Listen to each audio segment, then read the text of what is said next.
शिवसेना भाजपचे नगरसेवक हे कोकण भवनला दाखल झालेले आहेत। थोड्याच वेळात गटनोंदणी केली जाणार आहे। राहुल शेवाळे, मनोज कोटक, पराग अळवणी, शीतल म्हात्रे देखील दाखल झाल्यात।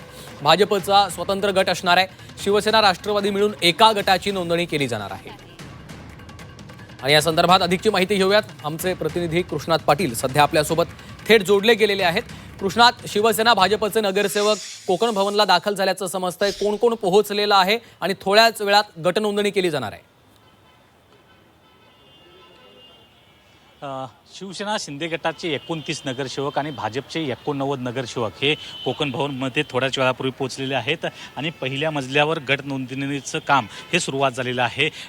टप्प्याटप्प्यानं गट नोंदणी केली जात आहे, कारण एकाच वेळी सर्वांची जी नोंदणी आहे त्यांचे सर्वांचे पेपर तपासणं शक्य नसल्यामुळं टप्प्याटप्प्याने 6 जणांचे नगरसेवकांचे हे पेपर तपासले जात आहेत आणि सर्व पेपर घेतले जात आहेत आणि ही नोंदणी जी आहे ती औपचारिकता पूर्ण केली जात आहे। आणि थोड्याच वेळामध्ये ही जवळपास थोड्या वेळापूर्वी आलेले आहेत सर्व नगरसेवक आणि साधारणतः 1-2 तासांचा कालावधी हा लागू शकतो आणि त्यानंतर ही दोन्ही पक्षाची गट नोंदणी ही संपली जाईल आणि त्यामध्ये प्रामुख्यानं राष्ट्रवादी काँग्रेस अजित पवार गट जो आहे त्यांचे जे 3 नगरसेवक आहेत ते नोंदणी करता आहेत शिवसेना शिंदे गटासोबत आणि सहयोगी गट नोंदणी सहयोगी म्हणून शिवसेना शिंदे गटाला सहयोगी म्हणून त्यांची गट नोंदणी होणार असल्याची माहिती समोर येते। त्यामुळं शिवसेना भाजप महायुतीचं महापौर हा कदाचित पुढच्या आठवड्यामध्ये हा बसू शकतो। महापौर, उपमहापौर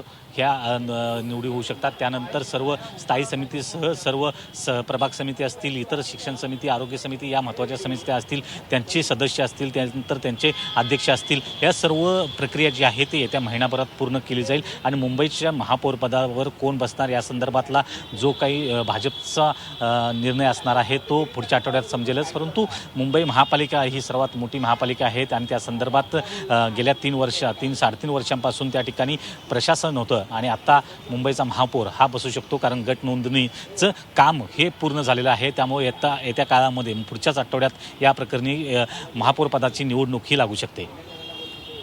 निश्चितच धन्यवाद कृष्णात या सविस्तर माहितीसाठी।